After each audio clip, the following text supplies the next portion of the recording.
Hi, Sam here. I'm joined by Mark and Emma again. Um, yep, we're getting through it. Actually, this is our second to last video, so yeah, no, it's exciting.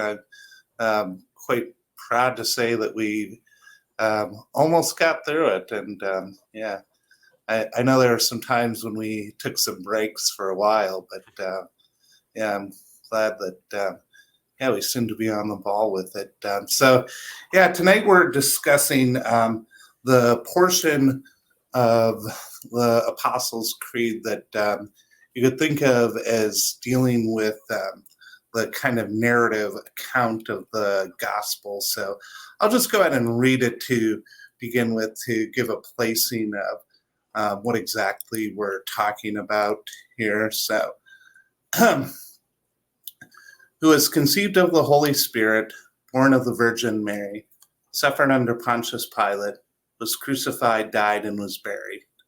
He descended into hell. On the third day he rose again from the dead. He ascended into heaven and is seated at the right hand of God the Father Almighty. From there he will come to judge the living and the dead. Yeah. It's funny when you say that, it runs in Latin in my head. Yeah. Interesting. Yeah. Do you go to Latin Mass? No, I just say my rosary in Latin. Oh. Okay. Do you have formal training in Latin, or was it something you began when you converted? Yeah, just basically trying to make sure I can do some of it and pass it on. I've wanted to do that, but I haven't actually bothered to learn the Apostles' Creed in Latin. You probably would say it better than me. Let's just say that. Yeah. So, yeah. I guess what big picture thoughts I guess came to you to begin with this section. So, I mean, I definitely had a few, but I'm curious what the two of you were thinking and seeing in the passage. I'm trying to. I mean, just right off the bat, I think he's right that the virgin birth is huge, right? It's a constant thorn in the side of anyone who wants to rationalize the faith in general, because that's usually the first thing someone who's a materialist or someone who doesn't really conceive of miracles happening as being the first red flag for them is virgin birth, bullcrap, right? Like, totally not. Like, how do I get rid of that in this whole creed? Despite the fact that there are virgin births in the animal kingdom, it does occasionally happen, right? Like sharks, sometimes just randomly give birth. Nobody knows why. Or I think they know why, but it's just a weird thing. Yeah. So for me, parthenogenesis. Although humans do not usually do that. Yeah, no, I know. But I remember when I was starting this journey, I was like, well, that does happen from time to time. So I don't see why it couldn't happen here. But he's definitely right. I think it's the first thing people stumble over immediately, right? Well, yeah, I mean, I guess it's also the symbolism or the idea of the virgin birth in Christianity, because, I mean, you could, in theory, have concoct a way in which there would be a virgin birth. I know there's I guess it's kind of a sitcom, kind of a telenovela where, for example, that happens. Oh, Jane the Virgin. Yes. Yeah, I guess it's so somehow good. It's so like junk TV, but it's so good. Yeah. But in theory, you could concoct that plot line, but it wouldn't have the significance of the birth of Jesus and the Virgin Mary, right? Because the idea is that there's sort of two symbols that Ratzinger hones in on. One is the symbol of God hovering over the abyss in Genesis, and he compares that to Luke when the gospel talks about the overshadowing of Mary, and then the other one is the cloud over the temple in the desert. So, I mean, the idea is that it's the logos in time to, I guess, use some of the language that Ratzinger leans into. Well, actually, I don't think he uses logos at all in this passage, for whatever that's He worth. uses lots of physis. Yeah. Yep. Phusis. There you go. See, you'd say it way better than I could. Yeah. That's Greek.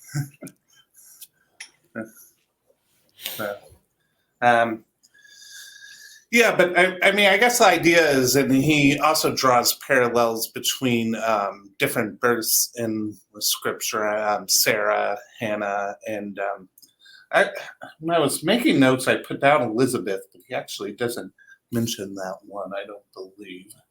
So, Oh, yeah. but I guess like the idea though, I mean, it's quite something. You think of the birth and the idea of it as a gift, and you think of Mary, and I mean, if you maybe asked her at the time, I mean, what happened to you, or what is what, why did this occur? I don't know if she would have necessarily used the kind of language that Ratzinger uses when he talks about the idea of a gift of birth. I mean, and I mean, you think of Joseph too, who had hesitations, and who, I mean, basically, God had to have technically an angel, but God had to have a sit down with, so to speak, and tell him, hey, everything's in line here. Don't go to Hebrew Jerry Springer is what we're saying right now, right? Like I remember that standing out to me as being, well, I guess someone tried to address this obvious question in the narrative, because that would be the first thing that you'd ask. Well, I guess we obviously know how this occurred, and that is part of the story of no. Maybe that's even something deeper. Is no, you don't really get it, do you? Here, let me explain it to you, because it's going to be difficult for you to comprehend this. And that is the part of the miraculous nature of it. It's interesting too, and I appreciated this. Ratzinger has a whole section where he's talking about how Jesus' divine sonship is not actually based on the virgin birth, because that would make it too close to like pagan mythology. Thinking especially, I mean,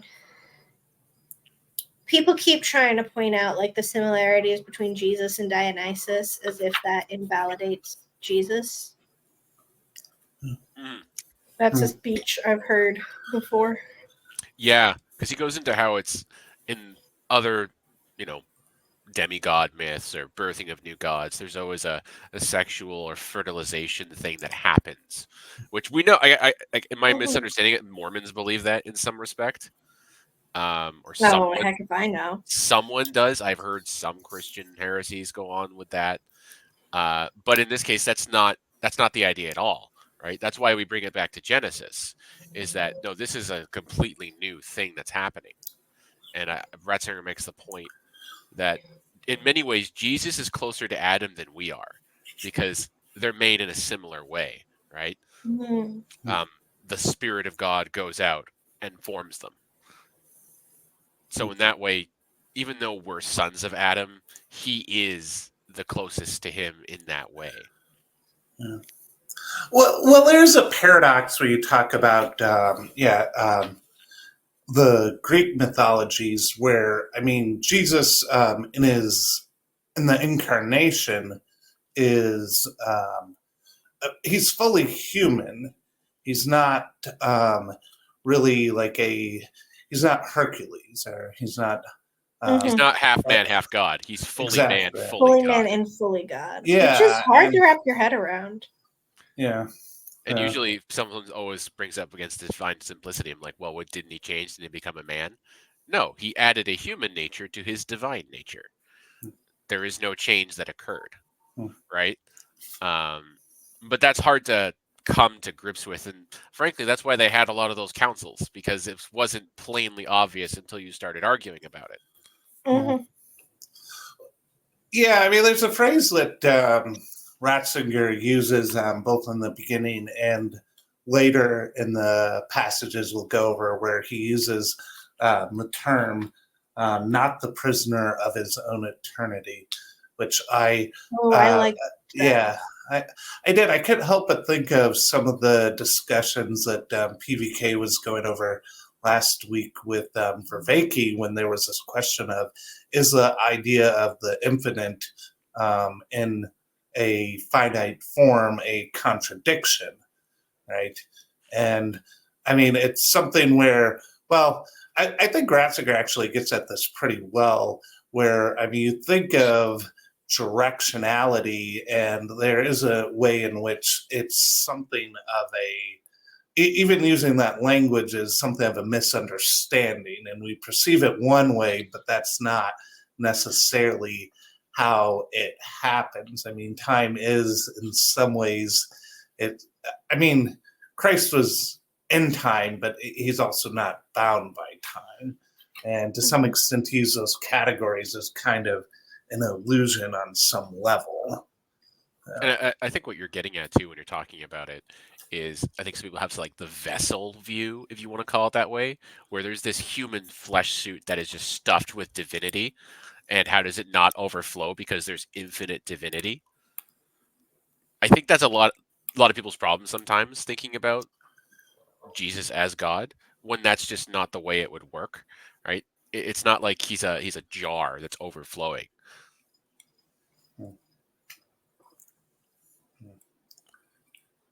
Yeah. No, that's a good point. People, I mean, it's such a hard thing to conceptualize, right? So we end up resorting to these metaphors, and these metaphors throw us off in ways that we don't quite notice. Right? That's why almost every Trinitarian metaphor is always a heresy. Yep. It's lurking somewhere in there. Although the man conceiving of himself, talking to himself, that's pretty close. Which actually, I recently watched a really good video on the explanation of the spirations, which I guess totally makes sense now. I don't even know what that is. Fair enough. You don't need to.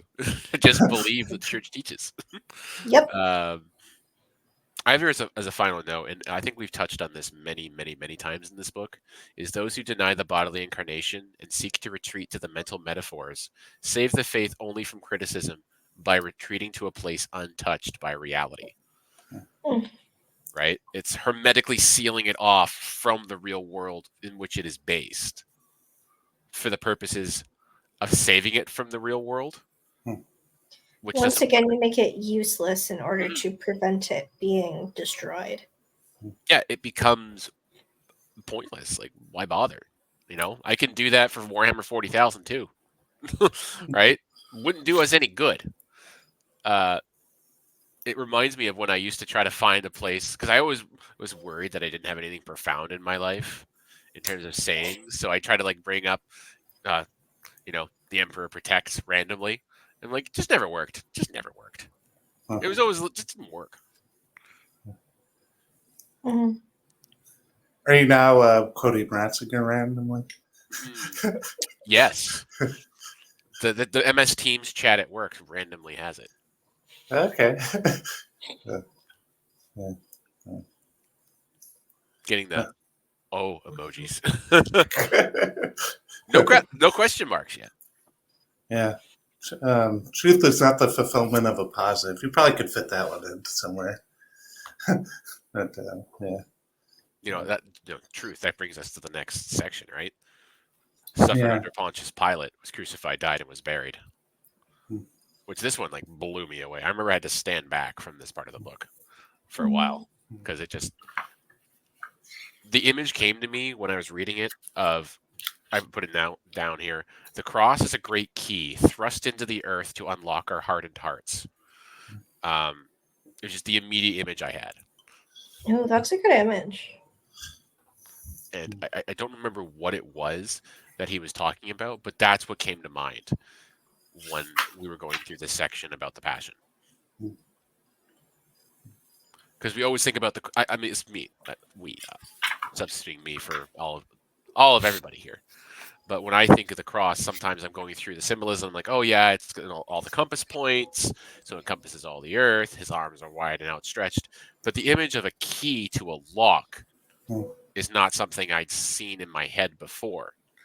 But when I thought about it and kind of like expanded out the cross, diving into the earth, it did look like a key going into a lock. Which is appropriate because only the master would have the key.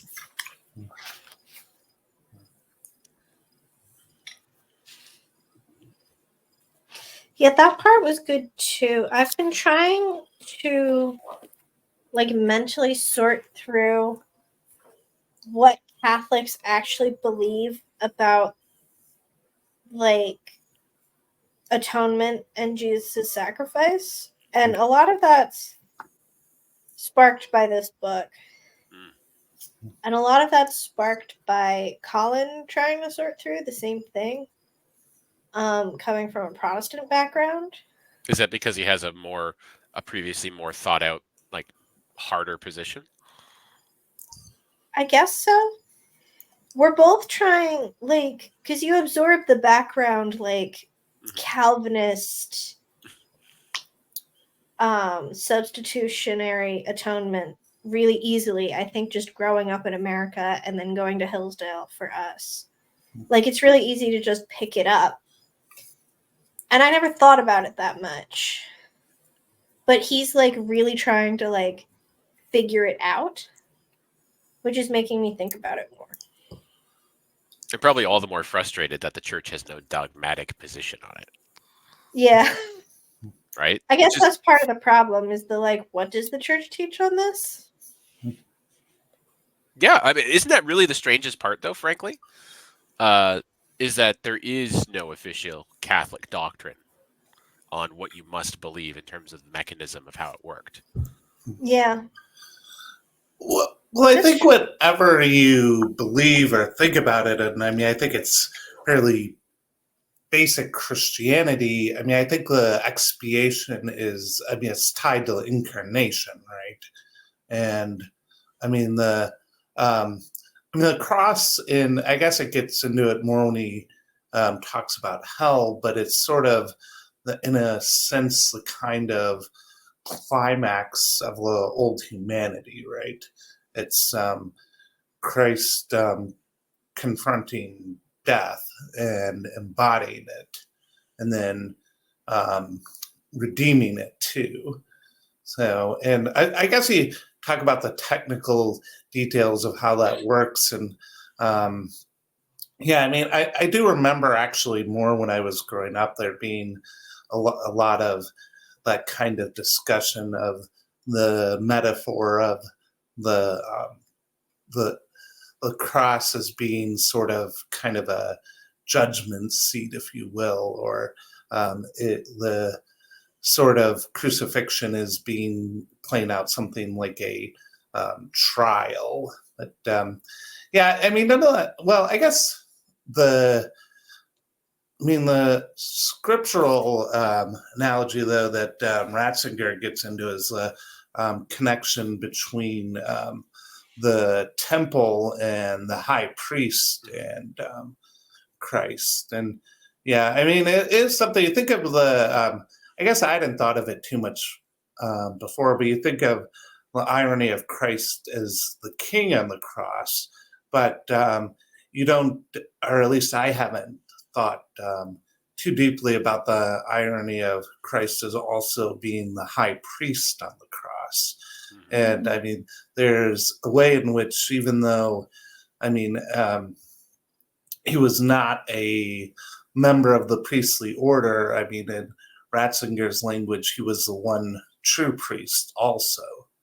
So, and yeah, it's something that, yeah, I don't know. It's hard for me anyways, to put into words exactly, but yeah.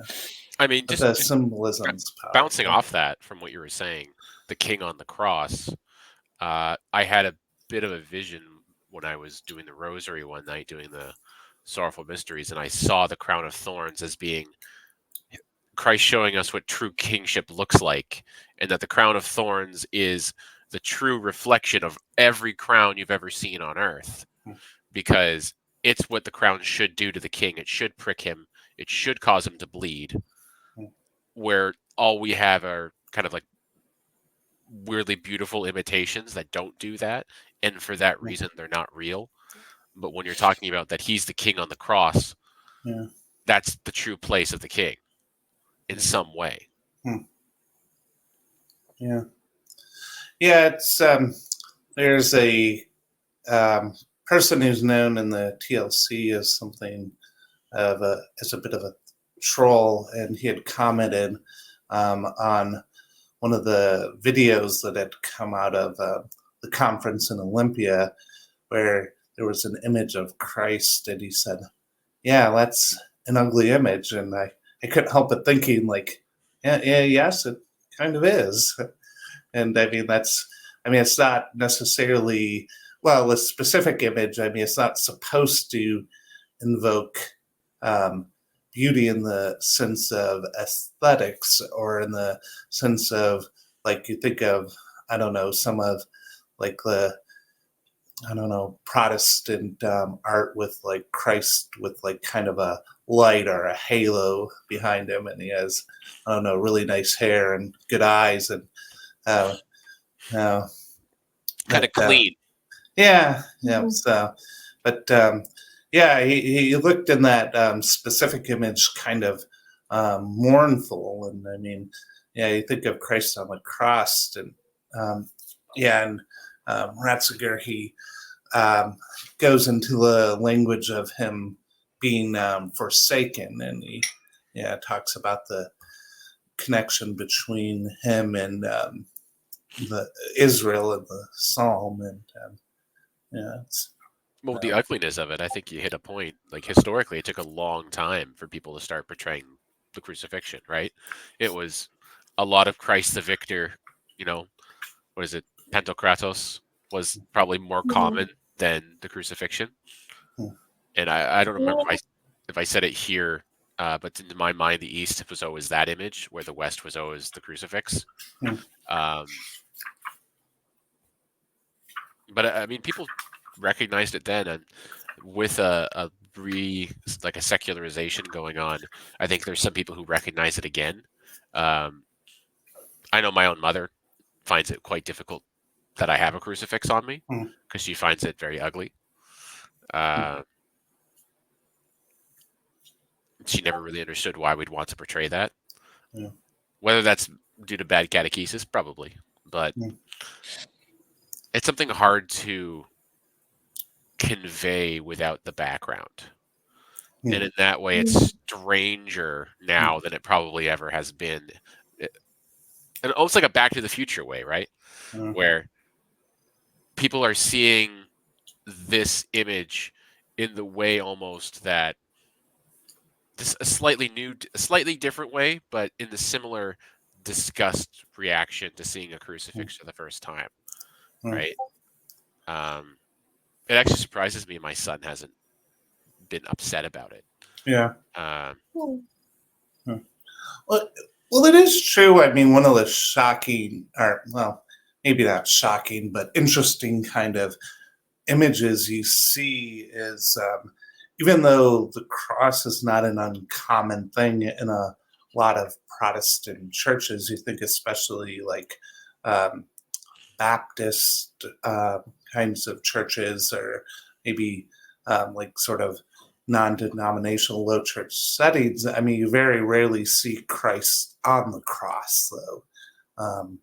And I guess I was definitely thinking of that more when Ratzinger was talking about sort of the shape of the cross, and how, I mean, well, his arms are open, and that is one part of it, but it also symbolizes both the descent into hell and the ascension. I mean, it points in really all three directions. So actually the passage on the top of page 290, where hopefully I'll get the name right, John Daniela, I guess that's close enough, but ask the French speaker. I'll allow it.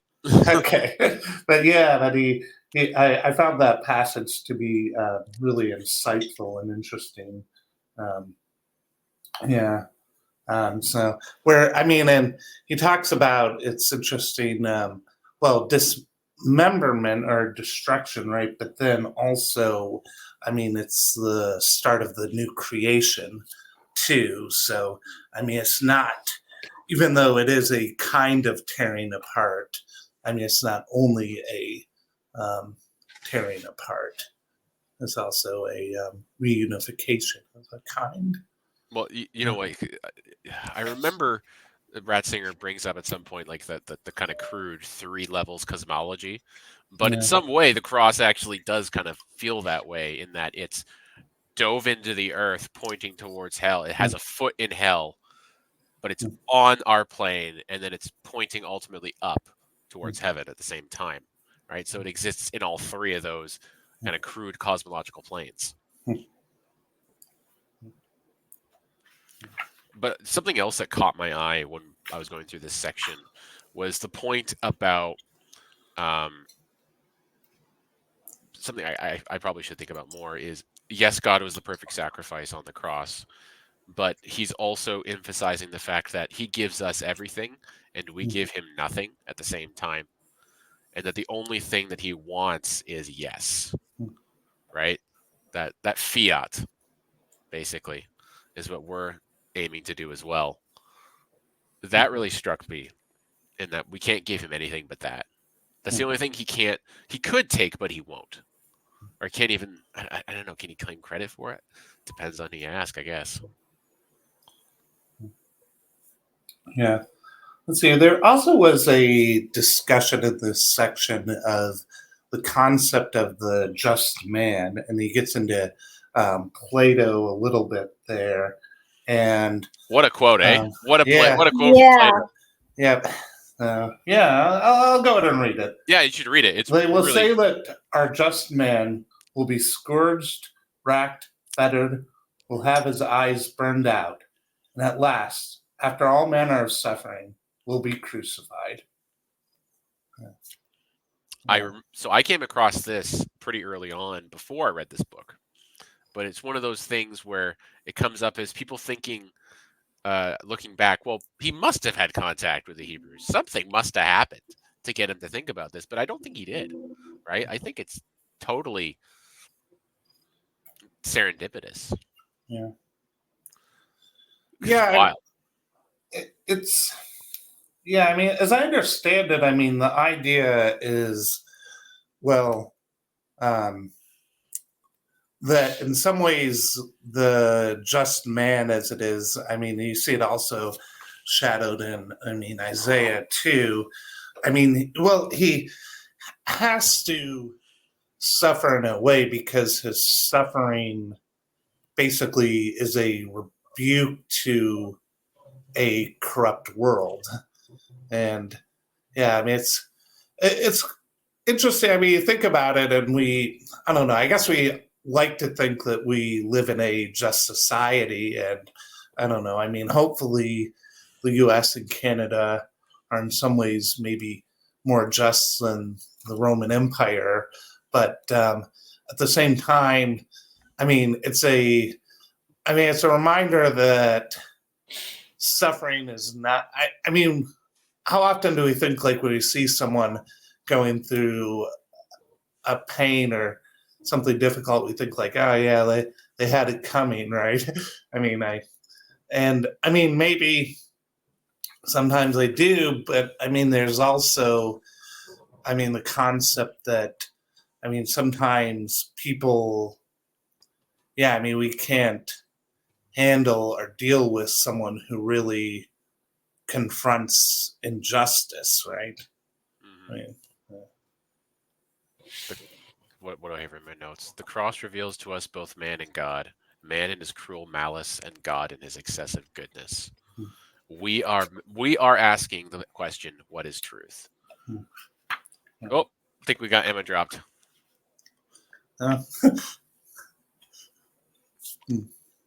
Want to give her a pause? Yeah, 2 seconds here.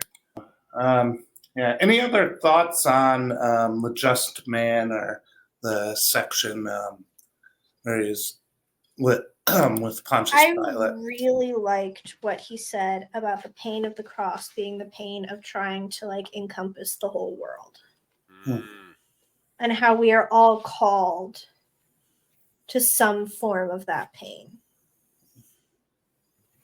Oof. Yeah, that's carrying your cross, all right. You're called to love more than you can. Yeah. And you're always confronted with that somewhere. I don't remember where I heard this. Actually, I think it was Ben Shapiro. Funny enough, so Jewish moment, where he was talking about it is in your marriage. The thing you have to do to make it probably the best is always love them more than you think you should, or always go be the one to willing going one step further. And great example, the sock is on the floor and your spouse walks by it. Don't walk by it too. Pick it up and don't tell her, or don't tell him, and just hope that your act of love that's what you're supposed to do. What you're supposed to do just gets bigger and bigger. I think about that a lot, actually, in my marriage. It's a sobering thought. You never love enough. Yeah. You can't. Yeah, I guess I think about, I wonder how well I do that sometimes, because, you try to, but, you think of Corinthians, right? Love takes no account of wrongs. How often, though, are you, even if you try not to, like, keeping score in your head, like, oh, I did X, Y, and Z today. And, but really, I think it's, it's, I guess the tyranny of trying to compete for goodness, I guess, to maybe tie it back to the text a little bit. Yeah. So, whereas, you should offer the love as a gift, right? It's not something that should cost someone something else. Yeah. Self-confession, I definitely thought sometimes, like, okay, I've taken care of Isaiah and the boys for this many hours. That means I should get this many hours back, even if it's only one. And I have to catch myself and say that's not right. You're taking the boys because you're taking the boys, and you're spending time with the boys, not because you deserve an hour of whatever time. That one's usually pretty hard for me. Is feeling like you're doing some stuff more than you should, and you want to ask for something back, but the right thing to do isn't to ask for anything, and hope that somehow your love will be reciprocated. And it's hard. Yeah.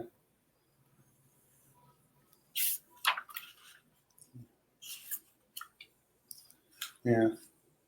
Yeah, destructive rivalry is self-justification. Is the exact line there. Yeah. Hits me hard. He hits me hard. Yeah.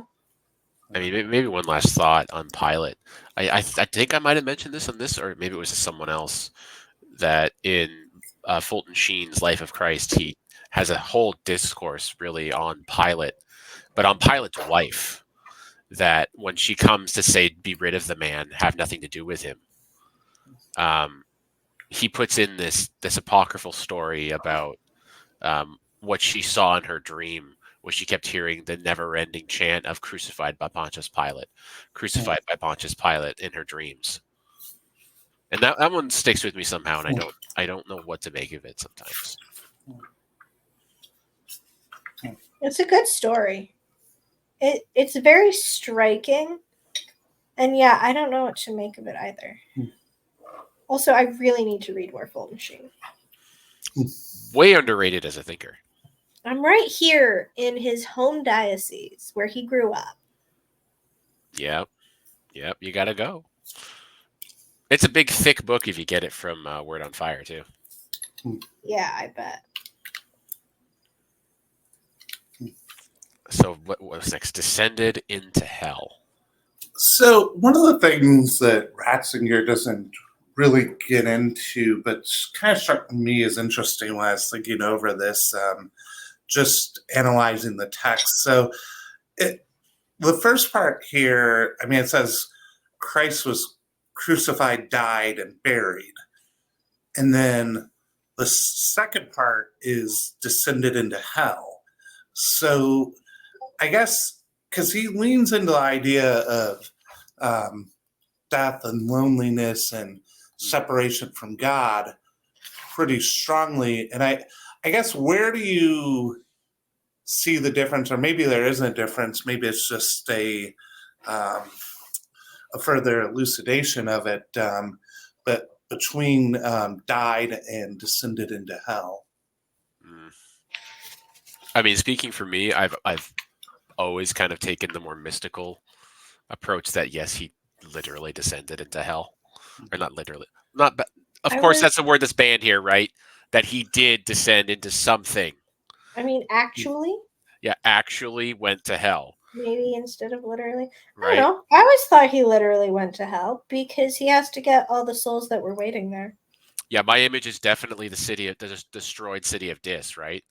That in the Inferno, for those who don't know, there's basically it happens after Christ has come, and there's this giant, I almost want to say like borehole or crater that Christ left when he rampaged through hell and took all that was coming back up. That's always the image I have in my mind when I read through this part of the creed. So it was actually kind of difficult going through this because you're right. Ratzinger really leans into the fact that on the cross, as he was dying, he descended into hell that way, right?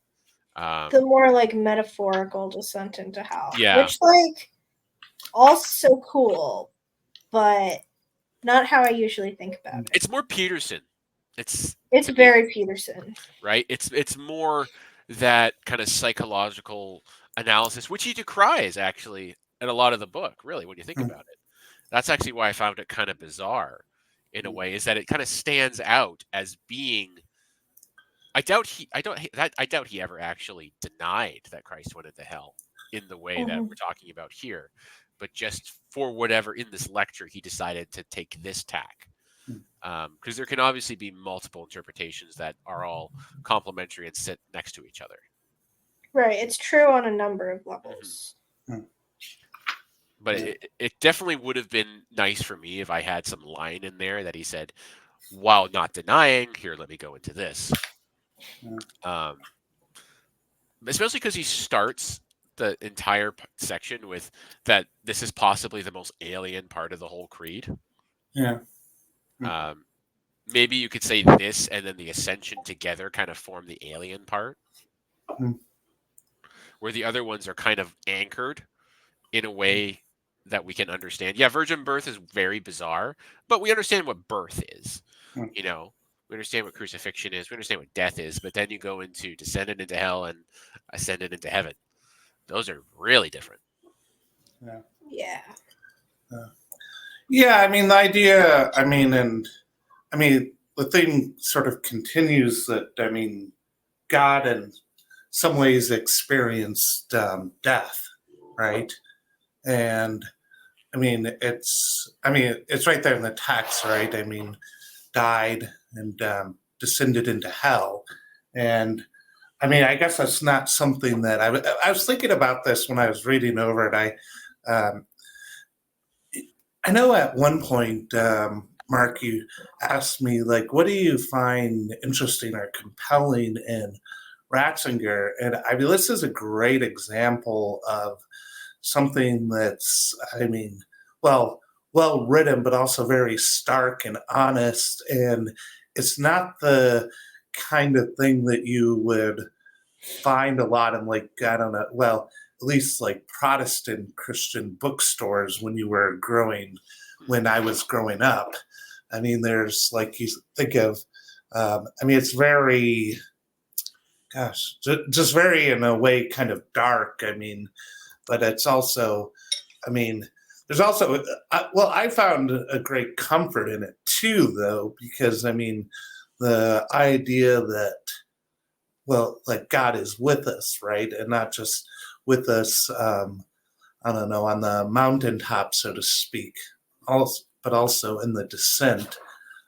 So, yeah. Yeah, I mean, Yeah. talking about the uncomfortableness, like when he goes back to talk about Elijah and the priests of Baal. Mm. Ooh, Yeah. ooh, what a rough thing. The uncomfortable reality. Are we those priests Yeah. being laughed at? Hmm. I mean, it's got to have come to everybody at some point. Yeah. So, yeah, I definitely thought of the connection between Elijah and the unrepentant thief on the cross, and yeah, and the sort of idea of the mockery and sort of the feeling of the absence of God, and yeah, yeah, And then that the way that we're supposed to act in that situation is to still cry out, Abba, Father, yeah, at the same time, Yeah. even though we're there. I mean, isn't that part of Mother Teresa's story, right? Is yeah. that she didn't believe for a very long time, Mm. but just kind of Well, soldiered on. she believed she had no Well, consolation. there you go. Mm. She had no succor, Yeah. Mm. which you're off. I don't remember whether it's in the interior castle or not. That part of your journey is you're going to have that taken away from you. Yeah. Yeah, it's Uh, mentioned there too. Mm. A lot and of people write about it. yeah, and I don't know where in your journey it's going to happen.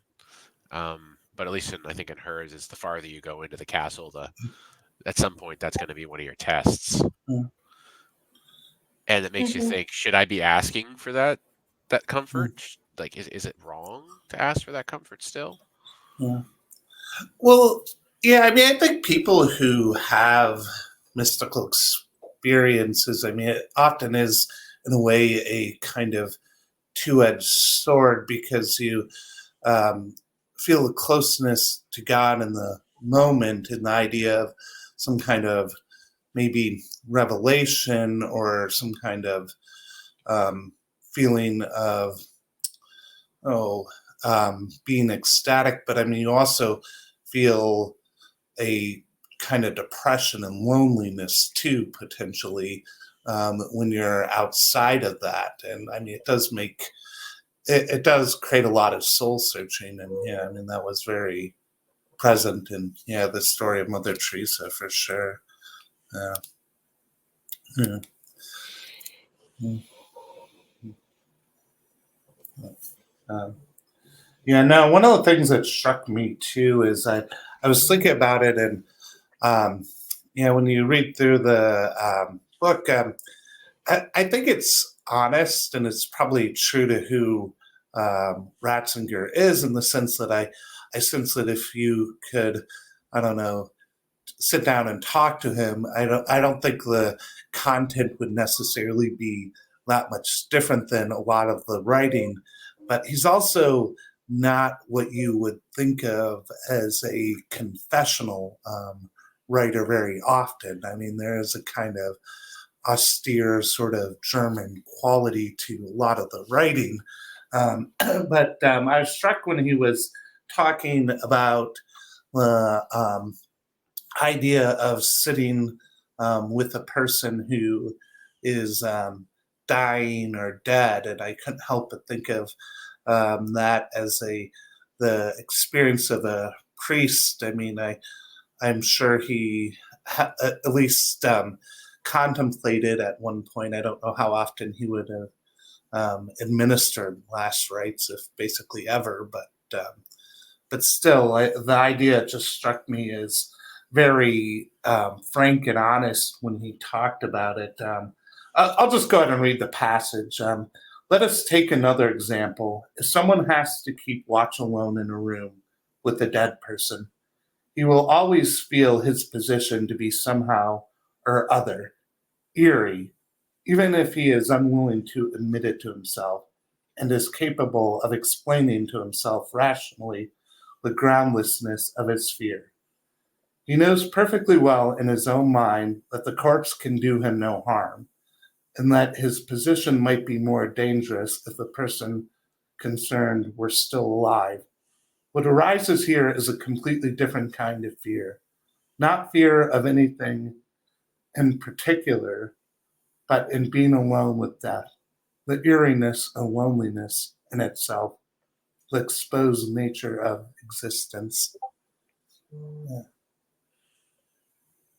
Yeah, he definitely brings it out, right? And in my notes, I don't have this right, but part of our fight against that is children in memory, is to trying to extend ourselves further out than we can.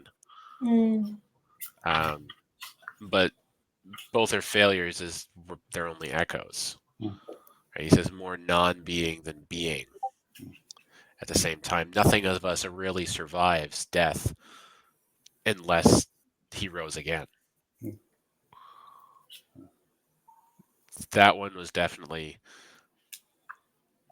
trying to just bridge those that portion about death, thinking of myself like what am I going to pass on, and trying to also come to the conclusion that your children are not you,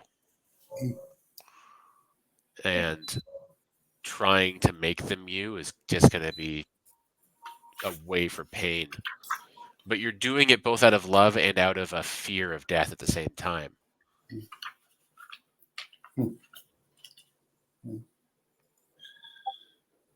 Yeah.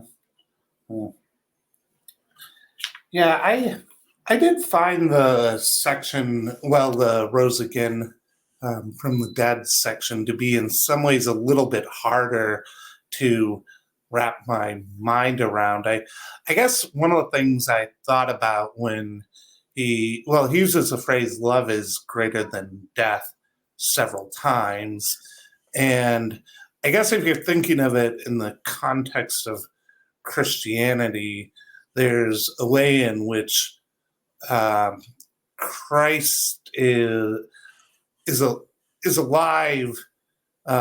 He's ascended, right?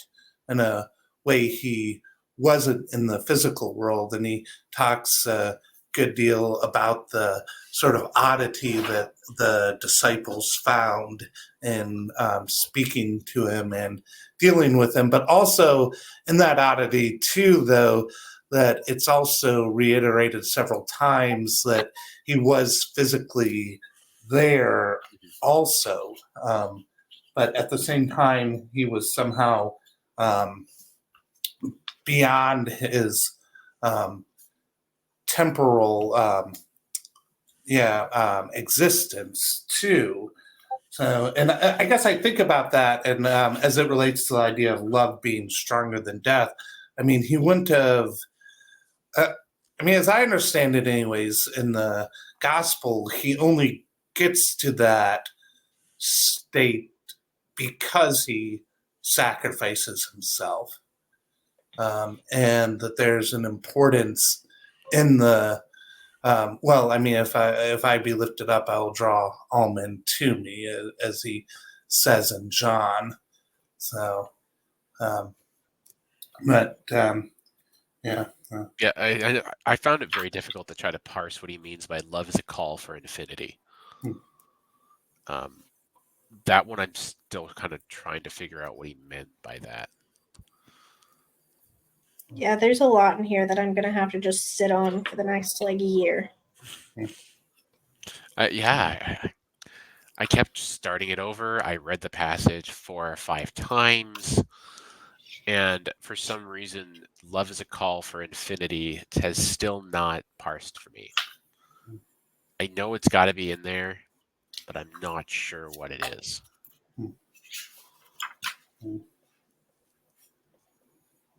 Like, I got the part about, God appears in history because he's for history to allow it to go to a new beyond it. But I'm still trying to figure it out. Hopefully someone has the idea. Yeah. Well, I know he gets into this more in Jesus of Nazareth than he does in Introduction to Christianity. But one of the big sort of theological topics, at least in the academy, is the idea of what is the kingdom, right? Because, I mean, that's what Jesus talks about in his earthly ministry. And, I mean, you can say, oh, it's the church, and maybe that's correct, but it's also something where, I mean, I don't know if it was obvious at all to the apostles and to his followers at the time. I mean, they didn't necessarily see a lot of hope in the crucifixion, as far as we know. But Ratzinger talks about the idea of Christ's resurrection as being sort of the beginning of the end of history, or maybe if you could think of it, the sort of the beginning of a new part of history. Too, he uses the term bios and not merely bios several times. Yeah. Yeah. So. Yeah. Zoe. The ascension is the end of history of bios. Yeah. So.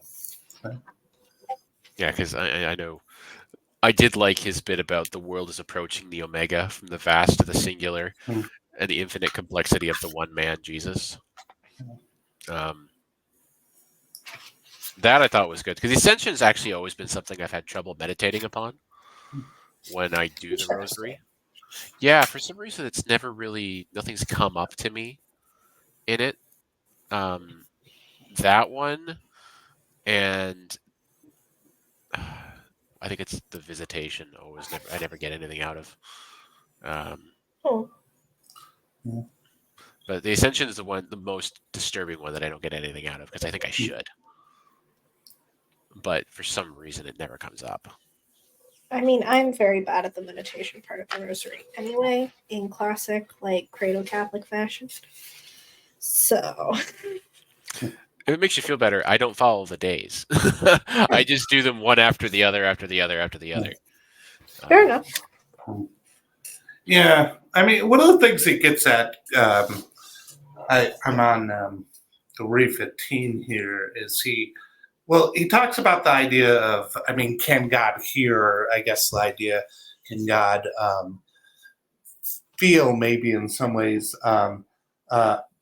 but also can he answer our prayers? And I mean, he seems to hone in on the idea that the ascension is an important answer to that question. So, I mean, Christ exists in time, but he also exists in eternity. Yeah. The time thing is always the hardest one. Yeah. So, yeah, I mean, the phrase I got underlined here, which I liked, was, because with us, Jesus is in time, and with God, he is eternity, not he is in eternity, actually. So.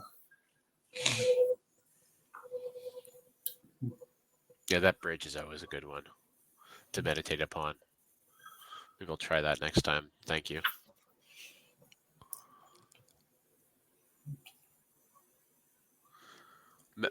We're getting to the end here, but there's something I did want to touch on, was during the bit on, he will come to judge the living and the dead, that there's the dichotomy between, I'm going to butcher this because I never said it, Maranatha, Lord come, and Dies Irae.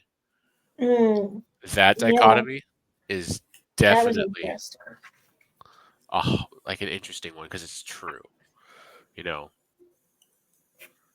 I know for me, I listen to a version of the Dies Irae prayer most nights. At least it's almost one of the last things I do if I'm on the computer before I go to bed, is I'll listen to that. Because there's definitely in me a fear more than the hope. Even though the hope should be that it's Jesus that judges us, not anybody else. And I think that is where the hope is found in that dichotomy. At least I think that's what Ratzinger says in it, is that, yes, you will be judged, you will be brought before the Lord, and you will have to make an accounting. And I'm not sure if I'd want anybody else judging me, because I would not judge me very kindly. And that overwhelming love that he has for us, I'm hoping, will be the one thing that gets us through. Hoping in that. Yeah, I mean, well, the section that he ends with is he talks about the Revelator John, and how he falls down before Christ when he sees him, but then Christ says, "Fear not," right? And yeah, it's something where, I don't know. I guess if I'm reading Revelation, I don't know how, especially when I think of like when I was a kid, I don't know how well I would necessarily follow that admonishment. Right? Yeah. And, Yeah, I mean, maybe as a kid you're taught. I don't know how you're taught as a kid, because I never had it, right? yeah, Is it more leaning on fear the Lord? yeah. Or is it, I mean, probably not today. It probably used to be, right? Yeah. At least at some point in history, your parents would probably tell you, you don't do that or you're going to hell. I don't know how much that happens now, because I've definitely not taught my son any about that yet. I also don't think he cares yet. But, it's hard to tell with kids. They absorb more than you think they do. Probably does. Like I said, one time someone asked him, "What do you do in church?" He said, "Jesus." Oh. And pointed to the crucifix. That's God. I was like, okay, so he got something. Okay, so you are listening. Um, Yeah. I mean, my upbringing definitely leaned more on the hope and love side of things. So are we in a Maranatha age? Maybe. I think at this point it really depends on like the circle you grew up in and what your parents were like and what they felt like was more needed. Because I think definitely like internet trads are not in a Maranatha age. No, there's definitely a Dies Irae, right? Like that's the huge emphasis. And it's not a bad emphasis to have, but I think they both always need to be in balance with each other. You can't separate them. Yeah. We should definitely keep in mind that we will be judged. Your actions are meaningful, and in that way, almost your life is given. The mundane parts of your life are given infinite meaning. Yeah. Well, I mean, it's also a reminder that Christ is in the world, right? I mean, in that God is not just an abstraction in Christianity. I mean, one of the things I liked in, I believe it was the second volume of Ratzinger's Jesus of Nazareth, is he talks about the image of the cloud when Jesus ascends, which, I mean, you think of Greek mythology and the idea of the gods are as the perfect as being in the stars, right? And by contrast, I mean, you have Christ as being in the cloud, and he's still very much a part of the world and moving in the world, even though he also in some ways separates himself from it. Would the cloud also be an image of God himself, right? Yeah. Well, yeah, and I mean it definitely ties back to the temple in the Old Testament.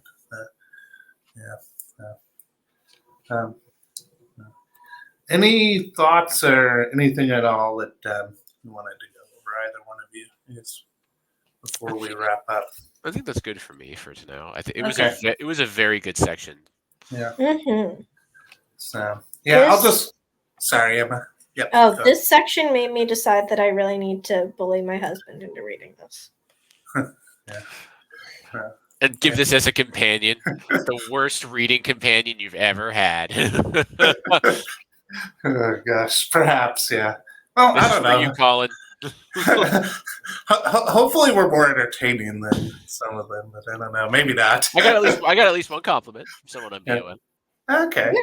All right. Yeah. We've had a few. So So I'll just go ahead and close the video today with the last paragraph here in our reading. So when it talks about the judgment, but also the idea of the hope in the judgment. So thus over the judgment glows the dawn of hope. It is not only the day of wrath, but also the second coming of our Lord. One is reminded of the mighty vision of Christ with which the book of Revelation begins. The seer sinks down as though dead before this being, full of unearthly power. But the Lord lays his hand on him and says to him, as once in the days when they were crossing the lake of Gennesaret in wind and storm, fear not, it is I.